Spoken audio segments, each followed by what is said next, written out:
क्या आपके भी जिंदगी भर की गाढ़ी कमाई से बना घर तोड़ा जा रहा है?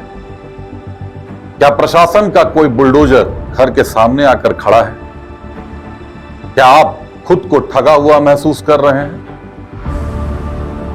जो तस्वीरें हम आपको दिखा रहे हैं ये उन लोगों की तस्वीरें हैं जिन्होंने जिंदगी भर की पूंजी देकर एक जमीन खरीदी, उस जमीन के टुकड़े पर अपना छोटा सा घर बनाया, अपना परिवार बसाया, अपनी बेटी की शादी का विचार करने लगे, सपने देखने लगे, अपने बेटे को अच्छा पढ़ाई देने का सोचने लगे, प्लान करने लगे। लेकिन हुआ कि एक दिन अचानक सीओ ऑफिस वहां पहुंचता है, सीओ ऑफिस के कर्मी वहां पहुंचते हैं, साथ में बुलडोजर जेसीबी आता है और उनके घर को तोड़ने लगता है। नमस्कार, मैं हूं अभिषेक सिन्हा, आप देख रहे हैं झारखंड डिजिटल।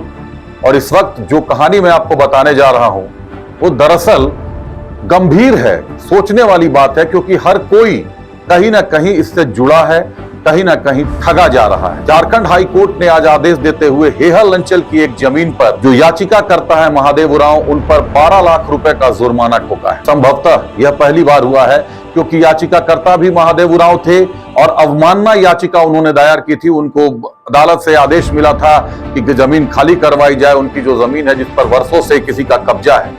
लेकिन महादेव उरांव ने अदालत से एक बात छुपा ली। उन्होंने अदालत से इस बात को छुपा लिया कि उन्होंने जिन लोगों पर केस किया है, जिनके खिलाफ शिकायत की है, उनसे 1 करोड़ 8 लाख रुपए से ज्यादा 2019-20 से लिया हुआ है उन्होंने। और इस पूरे खेल को कहते हैं सादा पट्टा। दरअसल सादे पट्टे पर कोई दलाल आता है आपके पास, कोई सामान्य जाति के लोगों के पास, और आदिवासी की जमीन सादे पट्टे पर दिलाने का लालच देता है। जमीन कुछ कम दर में, कुछ सस्ते दर में मिलती है, लेकिन पैसा व्हाइट से लिया जाता है, नगद नहीं लिया जाता, बैंक अकाउंट में भुगतान किया जाता है, उसकी रिसीविंग की जाती है। और यही सब वो आधार बन गए कि आज महादेव उरांव पर जुर्माना हो गया। महादेव उरांव को अदालत ने दोषी पाया और ये अदालत ने टिप्पणी की कि धोखाधड़ी से बढ़कर और कोई भी गलत कार्य नहीं। अब आप समझिए, इस पूरे समीकरण से समझिए कि उन जिन लोगों के खिलाफ शिकायत थी, जो अवमानना याचिका दायर हुई थी, उनके घर तोड़े जा चुके थे, आधे से ज्यादा घर टूट चुके थे। 12 लोग ऐसे हैं, सबको 1-1 लाख रुपए देने का अदालत ने आदेश दिया है, लेकिन भुगतान उन्होंने 1 करोड़ 8 लाख रुपए का किया हुआ है। आप सुनिए इन लोगों की आंखों में क्या है, इनकी जुबान में क्या है। जीवन भर की गाढ़ी कमाई इन लोगों ने अपनी सौंप दी थी, चाहे जो भी दलाल हो उस मामले में जमीन का, या जो भी महादेव उरांव को दिया गया हो। लेकिन आखिरकार इन लोगों को 1-1 लाख रुपए आज मुआवजे के तौर पर मिले। हाईकोर्ट ने हेहल सीओ को भी फटकार लगाई है और कहा है कि अदालत के आदेश को अगर क्रियान्वयन करना है तो सतर्कता बरतें। पहले आपको सुनाते हैं इन पीड़ितों की जुबानी, एक बार सुन लीजिए क्या कुछ कहते हैं ये लोग। खुशी का समय है बाबा, लेकिन आप रो रहे हैं काहे? भैया करके घर राजी नहीं होंगे। अब तो आप जीत गए। घर बनाए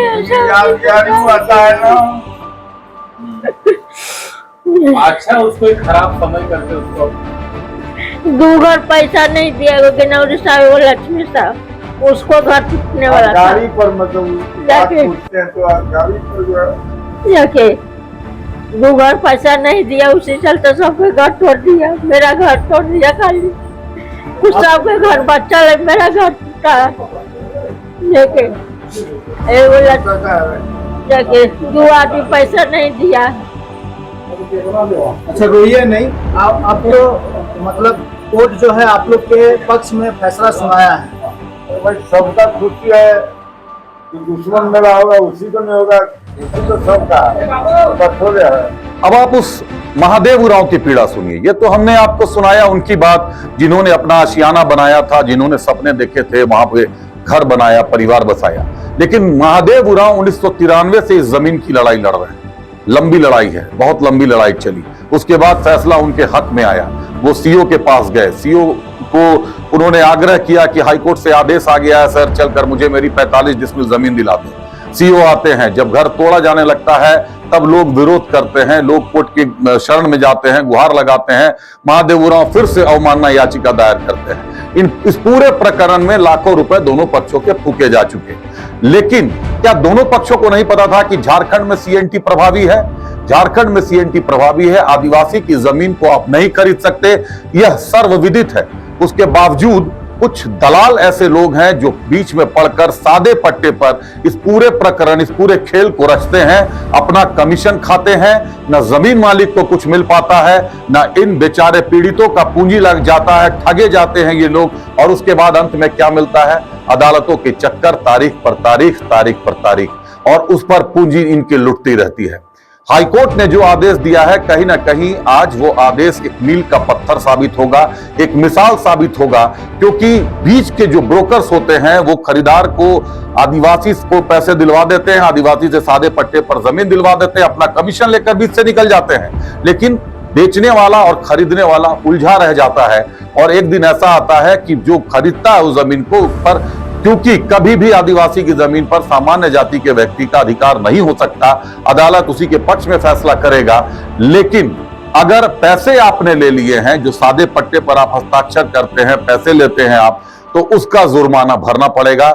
ये एक मील का पत्थर साबित होगा उन लोगों के लिए जो ब्रोकर्स और दलालों के चक्कर में पड़कर लोगों से ठगे जाते हैं, और ठगी का आरोप खुद भी सहते हैं, लंबी कानूनी लड़ाई लड़ते हैं, उनके पूर्वजों से कहीं ठप्पा सही करा लिया जाता है और जमीन को कौड़ियों के मोल बेच दिया जाता है। इसमें सबसे ज्यादा मालामाल होते हैं कौन?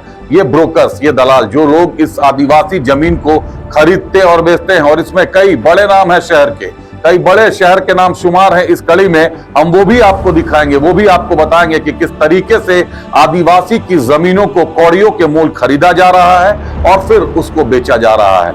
आप चाहे उस पूरे रांची के जो सबसे पॉश इलाका माना जाता है, कांके रोड चले जाइए, आप जगतपुरम झांक लीजिए, आप ब्रह्मचारी नगर झांक लीजिए, आप रातू रोड आ जाइए, मधुकम में झांक लीजिए, आप अशोक नगर इलाके में चले जाइए, लालपुर चले जाइए, आप जिस इलाके में जाएंगे आपको एक न एक ऐसा दलाल हावी वहां मिलेगा जो इस तरह की कार्रवाई में संलग्न है। लेकिन अंत में क्या होगा कि जो बेचने वाला है और जो खरीदने वाला है, ये दोनों लोग कहीं ना कहीं कानून के घेरे में आ जाएंगे, कानून का शिकार बन जाएंगे, और जिंदगी भर की पूंजी इनकी फूकती चली जाएगी।